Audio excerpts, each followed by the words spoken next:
টেঙাখাত পাখৰিজনীয়াত গণশিল্পী ৰাজীৱ শদিয়াৰ শ্ৰদ্ধাঞ্জলি অনুষ্ঠান। জাতি মাটি ভেটিৰ হকে গীত গাই জনতাৰ চেতনা জাগ্ৰত কৰিব বিচৰা গণশিল্পী ৰাজীৱ শদিয়া আজি আৰু আমাৰ মাজত নাই। ভোগালীৰ আনন্দ উল্লাসৰ মাজতে অজস্ৰ গুণমুগ্ধক শোকস্তব্ধ কৰি তেওঁ গুচি গল কোনোবা অজান দেশলৈ, যৰ পৰা তেওঁ কোনোদিন নাহে উভতি আহিব নোৱাৰে। কিন্তু তেওঁ গাই যোৱা প্ৰতিটো গীতে অসমীয়া জাতিক জাগ্ৰত কৰি জীয়াই থকাৰ সাহস আৰু প্ৰেৰণা দিব। বৃহস্পতিবাৰে সন্ধিয়া পাখৰিজনীয়া প্ৰাথমিক বিদ্যালয়ৰ খেলপথাৰত বিভিন্ন দল সংগঠন আৰু অনুষ্ঠান প্ৰতিষ্ঠানৰ উদ্যোগত ৰাজহুৱাকৈ শিল্পীগৰাকীৰ প্ৰতিচ্ছবিত বন্তি প্ৰজ্বলন কৰি শ্ৰদ্ধাঞ্জলি জনোৱা হয়।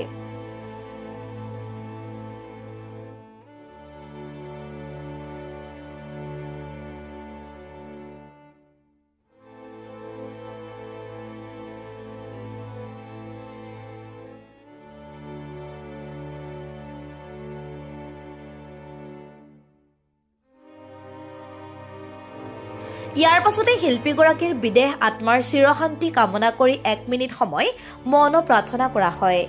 এই অনুষ্ঠানত প্ৰয়াত গণশিল্পী ৰাজীৱ শদিয়াৰ প্ৰতি নিজৰ অনুভৱ ব্যক্ত কৰি চমু বক্তব্য আগবঢ়াই ক্ৰমে দীপন ফুকন, সন্দীপৰ ফুকন, তিলেশ্বৰ ফুকন, ত্ৰৈলোক্য গগৈ, বন্তি চেতিয়া, অচ্যুত ফুকন আৰু ইন্দ্ৰজিৎ গগৈয়ে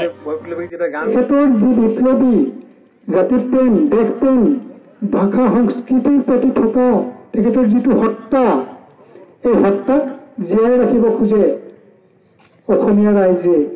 আমাৰ অঞ্চলৰ ৰাইজে আজি তাৰ এটা প্ৰমাণ দাঙি ধৰিছে। আমি আশা কৰিছোঁ যে তেখেতৰ সংগ্ৰামী সত্তা আমাৰ মাজত সদায় জীয়াই থাকিব। তেখেতৰ গীতসমূহ শুনিলেই আমাৰ মনত জাতিপ্ৰেমৰ ভাৱ জাগি উঠিব। ৰাজীৱ শদিয়া তেখেতৰ ঘৰ হৈছে শদিয়াৰ টুপচিঙা গাঁৱত। গাঁওখন দেখিছোঁ, কিন্তু তেখেত আমাতকৈ বহু সৰু হোৱা হেতু মই টুপচিঙা নিচেই কাষতে থাকি শদিয়াৰ চৰকাৰী উচ্চ মাধ্যমিক বিদ্যালয়ত অধ্যয়ন কৰিছিলোঁ। তেতিয়া তেখেতসকলৰ জন্মই হোৱা নাছিল, যিহেতু মই 1968 চনতে শদিয়াত আছিলোঁ। 80 চনৰ আগেয়ে তাৰ পৰা গুচি আহিলোঁ। তেখেতক গাঁৱত কিন্তু পোৱা নগ'ল। তাৰপিছত তেখেতে যি কাৰ্যসূচী লৈ বা যি উদ্যমেৰে জাতিৰ হকে গণজীৱনৰ গান গাই আমাক উদ্বুদ্ধ কৰি গ'ল, তেখেতৰ আত্মাই চিৰশান্তি পাওক বুলি মই দুআষাৰ কৈ আজি ৰাজীৱ শদিয়া মৃত্যু হোৱাৰ কাৰণে গোটেই আজি অসমত সকলোৱে দুখ প্ৰকাশ কৰিছে। এনে এজন জাতিপ্ৰেমী মানুহ অকালতে মৃত্যু হোৱাৰ কাৰণে সকলো অসমৰ ৰাইজে কাণ ধৰিছে। আজি আমি আজি পাখৰিজনীয়া গাঁৱৰ পৰা আমি যুৱ সংঘ, মহিলা সমিতি আৰু সকলোৱে লগ লাগি আজি তেখেতক আত্মাৰ কাৰণে চিৰশান্তি, আত্মা সদ্গতি হ'বৰ কাৰণে প্ৰাৰ্থনা জনাইছোঁ।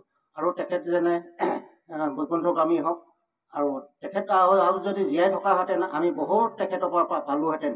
অকালতে মৃত্যু হোৱাৰ কাৰণে আমাৰ বহুত দুখ লাগিছে। বিপ্লৱী সত্তা, যাৰ কণ্ঠৰে গোটেই অসমৰ মানুহৰ তেখেতৰ কণ্ঠই পিৰপিৰাই দিবৰ পৰা যিটো শক্তি, সেই শক্তিয়ে তেখেতে আমাৰ জনগণৰ মাজত যি স্থান লৈছিলে, সেই স্থান আমি চাগে কোনোদিনেই ঘূৰাব নোৱাৰিম। আৰু তেখেতৰ আত্মাৰ সদ্গতি অৰ্থে আমি আজি এই শ্ৰদ্ধাঞ্জলি অনুষ্ঠানটো অনুষ্ঠিত কৰিছিলোঁ। উপস্থিত থকা সকলো ব্যক্তিলৈকে মই শ্ৰদ্ধা জনাইছোঁ। আৰু আজি এই দুখৰ মুহূৰ্তত মই আৱেগিক হৈ পৰিছোঁ সঁচাকৈয়ে। সিদিনা কথাটো শুনাৰ লগে লগে যেন চৰক ভাগি মূৰত পৰিছিল, একেবাৰে জঠৰ হৈ পৰিছিলোঁ। এনে এটা ঘটনানো সম্ভৱনে? নিজকে বিশ্বাস কৰিবলৈ টান লাগিছে। আজি মই তেখেতৰ হৈ এই অলপ আগতে কবিতা দুশাৰীমান লিখিছিলোঁ।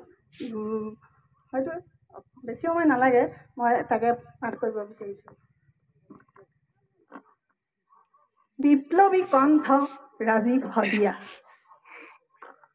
চিনাকি অচিনাকি অজস্ৰজনক কন্দুৱাই হঠাৎ গুচি গলা তুমি। অতি মৰমৰ জনতাক গীতেৰে জগাই তোলা জনতাৰ শিল্পী ৰাজীৱ শদিয়া। স্বদেশ স্বজাতিৰ কাৰণে কণ্ঠ নিগৰাই ৰৈ থকা নাছিলা তুমি। অসমৰ চুকে কোণে ঘূৰি ঘূৰি গীতৰ মাধ্যমেৰে জাতিক জগাই তুলিবলৈ বহুতো কষ্ট কৰিলা তুমি। সেই কণ্ঠ কষ্ট সেই ত্যাগ যেন অথলে নেযাওক।